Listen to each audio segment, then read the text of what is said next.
The guards dragged him across the polished obsidian floor, his knees scraping against stone that had been walked by emperors for 10,000 years. Marcus didn't struggle anymore. 3 months in the breeding pens had taught him that much. Kneel, D. He knelt.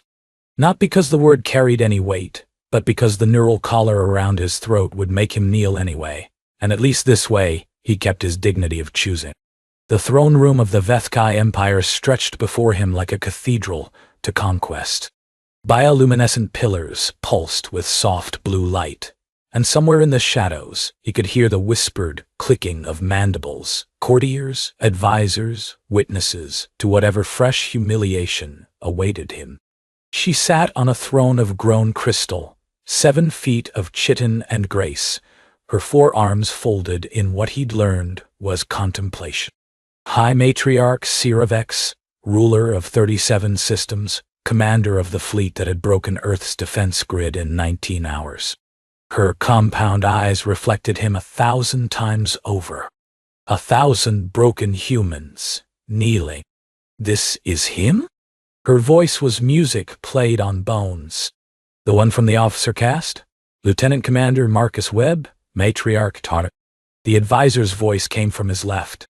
Captured during the Battle of Titan Station. Genetic screening shows exceptional markers. Intelligence quotient in the 99th percentile of human metrics. Physical specifications within optimal parameters. He has been prepared. Prepared. Marcus felt the word like a blade between his ribs. 3 months of genetic treatments, hormone optimization, psychological evaluation. They'd fed him better than he'd eaten in years, healed the wounds from the battle, even fixed his eyesight. All to make him a more suitable breeding specimen. Look at me, human. He raised his eyes. Met hers. In the breeding pens, they'd beaten him for less. But something cold and small inside him refused to die, and he held her gaze until she made the clicking sound that passed for laughter among her kind. There it is, Saravex said. That defiance they warned me about. The others, she gestured vaguely, and Marcus tried not to think about what had happened to the other human males in the program. They broke too easily. But you, Lieutenant Commander Marcus Webb, you still have fire. She rose from her throne, and even knowing what she was, even hating everything she represented, Marcus couldn't help but notice the terrible elegance of her movement. The Vethkai were apex predators evolved to rule, and every line of her form announced it. My empire requires an heir, she said, descending the steps toward him. The genetic seers have determined that human DNA, properly integrated, will produce offspring of unprecedented capability. A bridge between our species.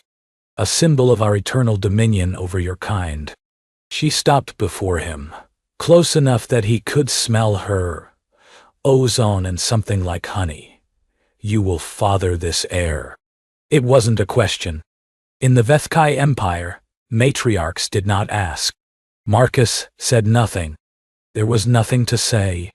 The collar would ensure compliance, the treatments would ensure viability, and his feelings on the matter were as relevant as the feelings of any other livestock. But she was watching him with those 1,000-faceted eyes, waiting. And if I refuse? He asked, knowing the answer. You cannot refuse.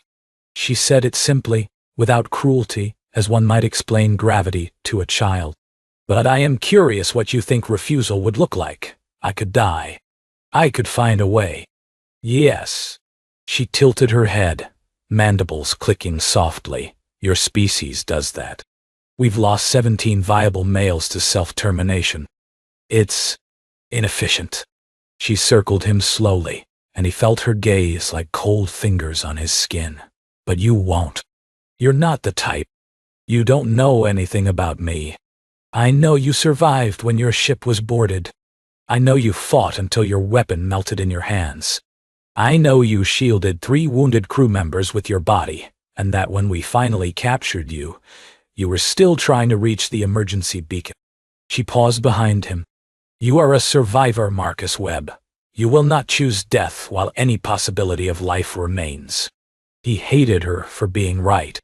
Take him to the consort quarters, she ordered. He will be treated according to his new station. I will visit when my schedule permits. The guards hauled him up, but her voice stopped them at the door. One more thing, human. He didn't turn. The last 3 candidates fought this arrangement with everything they had. Sabotage, hunger, strikes. One even attempted to assassinate me. Her voice carried something that might have been amusement. They failed, and they suffered for it. But you? She paused. I wonder if you'll try something different. Something clever. The doors closed behind him, and Marcus was led through corridors of carved bone to his gilded cage. That night, lying on sheets softer than anything he'd touched since Earth, staring at a ceiling painted with conquests, he began to plan. Not escape. Not assassination. Not suicide. Something different. Something clever. The consort quarters were a prison designed by someone who had studied human psychology from the outside and gotten everything slightly wrong. There were books, but all in Vethkai script. There were windows, but they showed only the void between stars. There were servants, but they never spoke, and their compound eyes tracked his every movement. She visited on the 3rd day. You haven't eaten. Siravek stood in the doorway, 4 arms clasped behind her back. Without the throne, without the courtiers, she seemed almost smaller. The physicians are concerned. I'm not hungry. The treatments require caloric intake. You're damaging the timeline. Then use the collar. She went still. It was strange, seeing something so alien pause in consideration. Then she crossed to the window and stood looking out at the stars. Is that what you think we are? Animals that solve every problem with force? You conquered my planet in 19 hours. You put a collar on my neck and dragged me here to breathe. What would you call it? Efficiency. She turned, and the starlight caught her chitin, making her glow like a ghost. The Vethkai do not enjoy cruelty, Marcus Webb. We simply do not let sentiment interfere with necessity. Your species would have been a threat in 3 generations. We have seen it before. Better to integrate than to exterminate. How merciful. Yes. She said it without irony. It is. The Kelvrath were exterminated.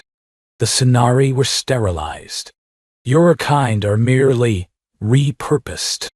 Your cultures preserved in archives, your populations maintained in sustainable numbers, your genetic material used to breed better conquerors. She made that clicking sound again. Laughter, he realized. She was laughing at him. You say that as if your species didn't do the same. Your empire builders, your colonizers, your genetic programs. We've studied your history. The only difference between us is scale. He wanted to argue.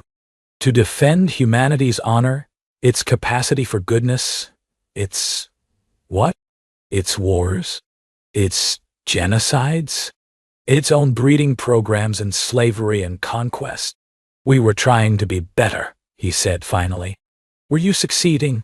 The silence stretched between them. She moved to the table where the untouched food sat and examined it with apparent interest. This is all wrong, she murmured.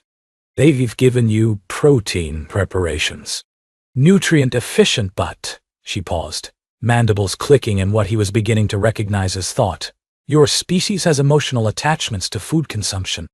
Flavor, texture, ritual. It's called enjoying a meal. Yes, that.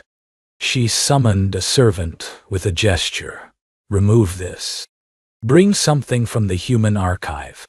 Something with, she looked at him. What do you prefer? He stared at her. Are you asking what food I want? You need to eat. You won't eat this. Logic suggests I should provide something you will eat. So yes, I am asking what food you want. For a long moment Marcus didn't answer. This wasn't in any of his plans. He'd expected cruelty, brutality, the cold efficiency she'd described. He hadn't expected her to ask about his preferences. "My mother used to make pasta," he said slowly, testing. "Carbonara, with real eggs before the rationing. It's probably not in your archive. We captured 3 Italian generation ships. I assure you it is." She gave the order to the servant in rapid Vethkai, and it scurried away. "You will eat. Then we will discuss the procedure." "There's nothing to discuss. You'll do what you're going to do." "Yes." She settled into a chair across from him, folding her legs beneath her in a way that seemed almost informal. "But I find that outcomes improve when the participants understand the process. Your species has strong psychological connections to reproduction. Confusion and fear produce stress hormones that impact viability. So you're explaining things to me because it'll make your breeding program more successful." "Yes. Not because you care about my feelings." She tilted her head. "Should I pretend otherwise? Would that comfort you?" "No." And strangely, he meant it. He'd had enough of comfortable lies in his life. "Just tell me what's going to happen." So she did. The genetic merging process, the artificial gestation, his role in providing samples, and later, in the psychological bonding protocols that Vethkai used to imprint their young. She explained it with the same clinical detachment a doctor might use, and Marcus listened and tried to feel nothing. The food came. It wasn't quite right. The noodles were slightly too firm, the sauce missing something he couldn't name, but it was closer to human food than anything he'd tasted in months. He ate, and she watched, and neither of them spoke. When he finished, she rose to leave. "I don't understand you," he said. She paused at the door. "What don't you understand? You conquered my world. You killed millions of my people. You're using me like..." He gestured at himself, at the room, at everything. "But you ask what food I want. You explain things. He struggled for words. "You act like I'm a person. You are a person. Not to your empire. To your empire, I'm livestock." She was quiet for a long moment. Then, "The empire is not wrong. You are livestock by our law and custom. Property of the throne. A resource to be used." She turned to face him fully. "But I am not only the empire. I am also myself, and I have found in my centuries of rule that even livestock are individuals. That cruelty serves no purpose beyond the cruelty itself, and that..." She paused, mandibles working silently. "I am tired, Marcus Webb. I am tired of cruelty." She left before he could respond. That night, for the first time since his capture, Marcus dreamed of something other than death. He dreamed of her standing at the window, wrapped in starlight, asking him about pasta. Weeks passed. The samples were taken, the process begun, and Marcus found himself in the strange position of waiting for a child he would never be allowed to raise. She visited more frequently than duty required. At first, he told himself it was monitoring, quality control, the same efficiency she applied to everything. But the conversations grew longer. She asked about Earth, about his life before the war, about human customs and beliefs. He answered, partly because the collar made defiance exhausting, and partly because he was lonely. Because she was the only one who talked to him like a person. Because somewhere in those compound eyes, he'd started to see something that looked like curiosity. "Tell me about your family," she said one evening, seated across from him, as had become their habit. "They're dead. The bombardment took out most of New Chicago in the first wave." "I know. I authorized that bombardment." She said it without flinching. "I'm asking you to tell me about them anyway." He should have felt rage. He'd felt rage before, when he'd first learned. But rage was exhausting, and she was sitting there asking, "And my mother was a teacher. Literature. She used to say that stories were how humans made sense of suffering." He stared at his hands. "My father was an engineer. Quiet, diet. He showed love by fixing things. If you were sad, He'd repair something in your room and never mention it. And you became a soldier. I became a soldier because there was a war. Before that, I was a pianist. She went still, in that way she had. You made music? I made music. Will you show me? There was a piano in the archive. Of course there was. The Vethkai collected everything. They brought it to his quarters, and Marcus sat before it for a long time, just touching the keys, feeling something crack open in his chest. He played Chopin, Nocturne in E-flat major, music for a dead world, played in the heart of the empire that killed it. When he finished, his face was wet, and Cyravex was standing by the window with her back to him. In all our studies of your species, she said quietly, we never understood music. We have mathematics, patterns, harmonics. But this, she turned, and something in her posture had changed. This is different. This is grief, made sound. Yes, well, you grieve for your world, your family, your life.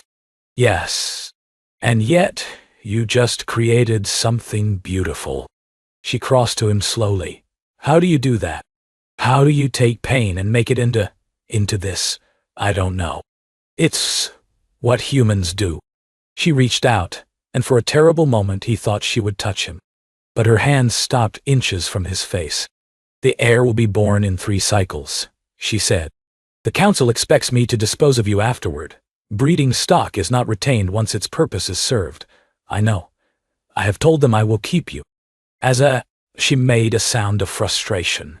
There is no word in your language. A personal consultant. A companion without status. A pet. Yes. She didn't look away. It is the only protection I can offer within the system. If you were anything else, they would demand your termination. So I go from livestock to pet. That's the best-case scenario. Yes. He laughed. It surprised them both. You're asking my permission. I am informing you of the situation. Permission is meaningless. I know. But you're asking anyway. She said nothing. Why? He pressed. Why do you care? I'm livestock. Property. You've said it yourself. Because, she stopped. Her mandibles clicked rapidly, a sign he'd learned meant distress. Because you played music for me. Because you told me about your father fixing things. Because you eat the pasta and sometimes you almost smile and, she turned away sharply. Because I am tired, Marcus Webb. I have ruled for 200 years. I have conquered and integrated and optimized, and I am tired. And you are the first person in decades who has made me feel anything other than tired. The room was very quiet. That's not my responsibility, he said carefully. I didn't ask to make you feel things. I didn't ask to be here at all. I know. You're still my captor. The collar is still on my neck. Your empire still holds my people in chains. I know. If you feel something, that's your problem. It doesn't make this okay. It doesn't make you good. I know. Her voice was barely audible. I am not good. I have never been good. I have only ever been necessary. He should have stayed silent. Should have let her suffer with it, the way he suffered, the way everyone she'd conquered suffered. But he thought of his father, fixing things in silence. Of his mother, saying that stories were how humans made sense of suffering. Of all the rage he'd felt, and how it had never brought anyone back, never changed anything, never done anything but burn.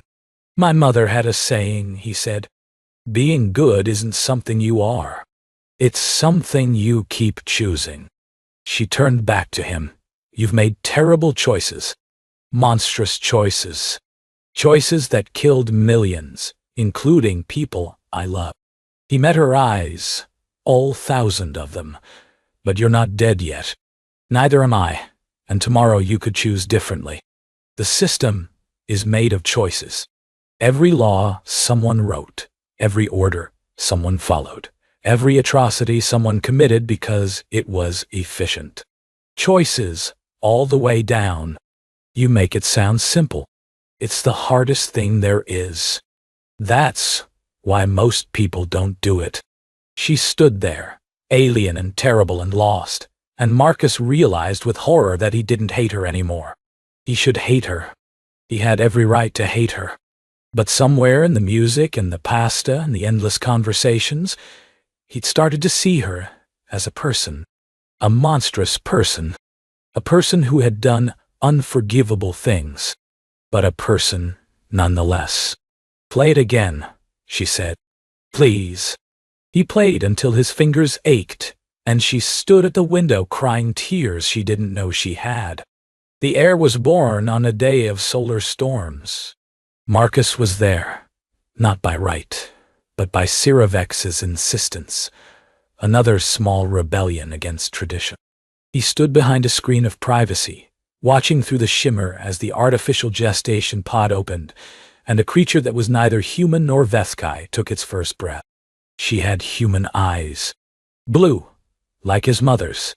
They looked up at the ceiling, at the world, at everything, with an expression of absolute wonder.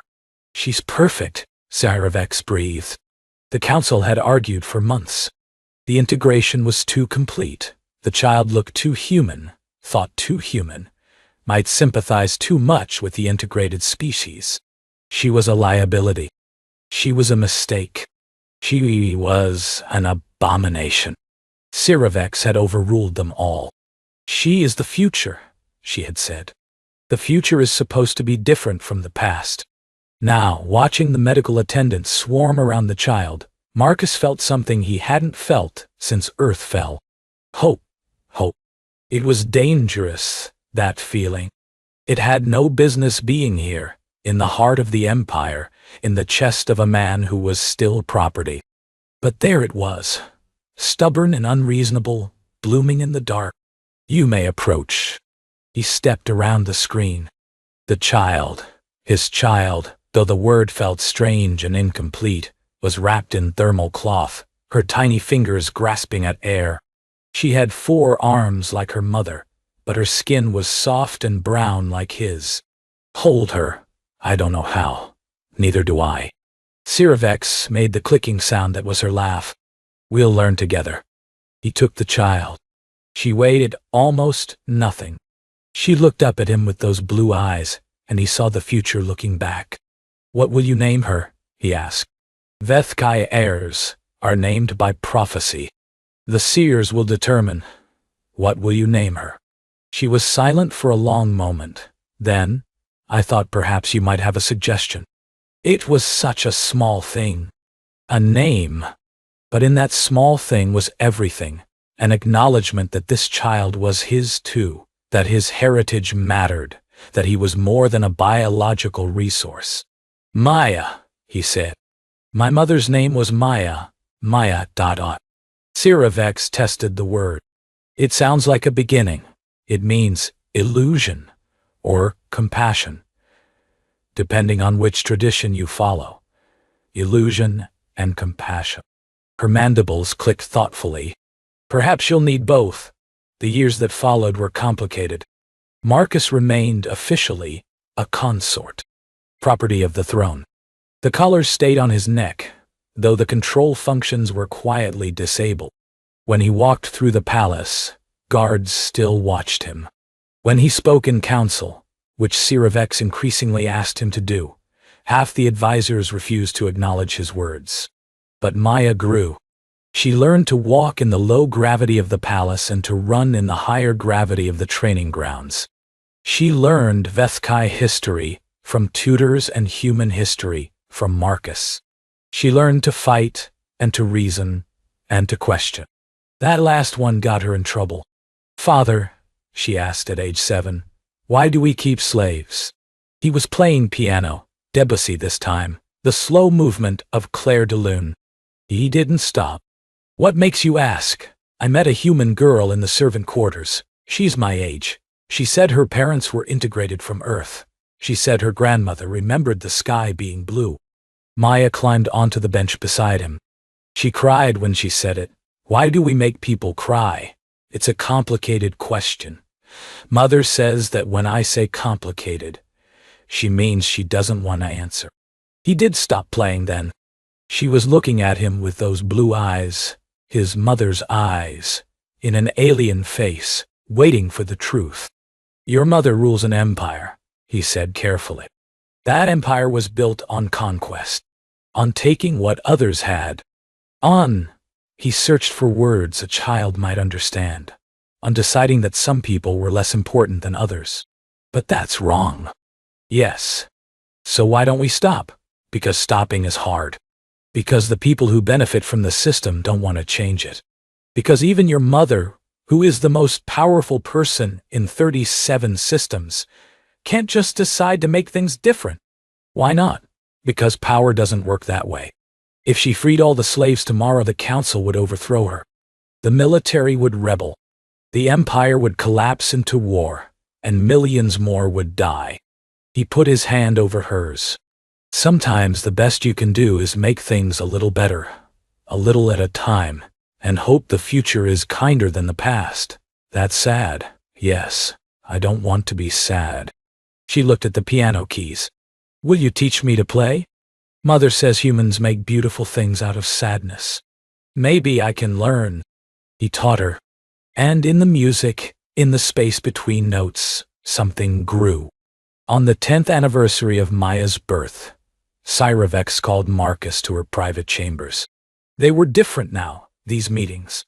She sat, not on a throne but on a simple chair, and he sat across from her, and the space between them was full of a decade of conversations. She had removed her formal regalia. Without the crown of office, she looked almost fragile.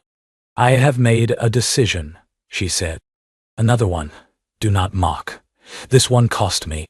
She reached into her robes and withdrew a small device. Do you know what this is? He did. He'd worn one for 10 years. A collar control key, yes. She set it on the table between them. The system requires collars on all integrated humans. It does not specify that the collars must be active. She pushed the key toward him. I cannot free you. Not legally, not publicly. But I can do this. He didn't touch it. Why now? Because Maya asked me yesterday why her father wears a slave collar. Because I had no answer that didn't make me a monster in her eyes. She looked away. Because you were right. About choices, about what we are being, what we decide to be. And I am tired of deciding to be someone my daughter is ashamed of. She's not ashamed of you. She will be. When she's old enough to understand what I've done. What I am. Her voice cracked. I cannot undo the bombardments. I cannot resurrect New Chicago. I cannot give you back your world or your family or any of the things I took. But I can give you this. A key that says you are not property. Even if the system still calls you one. He picked up the key. It was warm from her hands. You know this doesn't fix anything. I know. You're still a conqueror. Still an oppressor. Still the person who killed everyone I loved. I know. And I still... He stopped. Started again. I still don't hate you anymore. And I don't know what to do with that. Neither do I. They sat in silence for a long time. The stars wheeled past the window, indifferent to empires, to conquests, to two people trying to find a way through the wreckage of history. Maya wants to change things, Marcus said finally. When she rules, she talks about it constantly. Integration reform, cultural preservation, expanding rights. She thinks she can fix the system from the inside. She is young. She's determined. And she's half human. He almost smiled. We're very stubborn. I have noticed. She'll need help. Advisors who understand both sides. Who can navigate between her Vethkai heritage and her human one. He met her eyes. She'll need her father. Yes. And her mother. Cyravex went very still. You could step back, he continued. Not abdicate. That would cause chaos. But begin transitioning power. training her. Let her make changes while you still have enough authority to protect her from the council. You've been thinking about this. I've had 10 years. It would mean the end of my reign. It would mean the beginning of hers. She rose and walked to the window. The starlight caught her chitin, and for a moment she looked like she had that first night, terrible and beautiful and impossibly distant. I have ruled for 210 years, she said. I have conquered 37 systems. I have overseen the integration of 12 species. I have built an empire that will last millennia. She turned, and the only thing I am proud of is a half-human child who thinks slavery is wrong. That's a start. It's not enough. No, it never will be. But it's a start. She came back to the table, sat across from him, reached out, and for the first time in 10 years touched him. Her hand on his, cool and strange and careful. I do not love you, she said. I do not think I am capable of love as your species understands it. But she paused. I am glad you did not die. I am glad you played music instead of fighting. I am glad you are here. Is that supposed to be an apology? It is supposed to be the truth. He looked at her hand on his, at the key lying between them, at the window full of stars. I don't forgive you, he said. I can't. Too many dead, too much lost. I don't think forgiveness is even the right word for something like this. I know. But I'm here. I'm alive. Our daughter is going to try to build something better. He turned his hand over, let their fingers interlock, and I think that's what my mother meant. About stories making sense of suffering. Not fixing it. Not forgetting it. Just finding a way to go on. Finding something worth going on for. Maya.de. Maya.iweza. And the humans she might help. And the empire she might change. And, he hesitated. And you. Whatever you are. Whatever we are. I do not know what we are. Neither do I, but we have time to figure it out. She squeezed his hand. He squeezed back. Outside, the stars continued their ancient dance, indifferent to empires, to history, to two people sitting together in the dark. But in the silence between them, something new was growing. Not forgiveness, not love, not any of the easy things. Just two people, choosing to be better than they were. Choosing each other, despite everything. It wasn't enough. It would never be enough. But it was a start.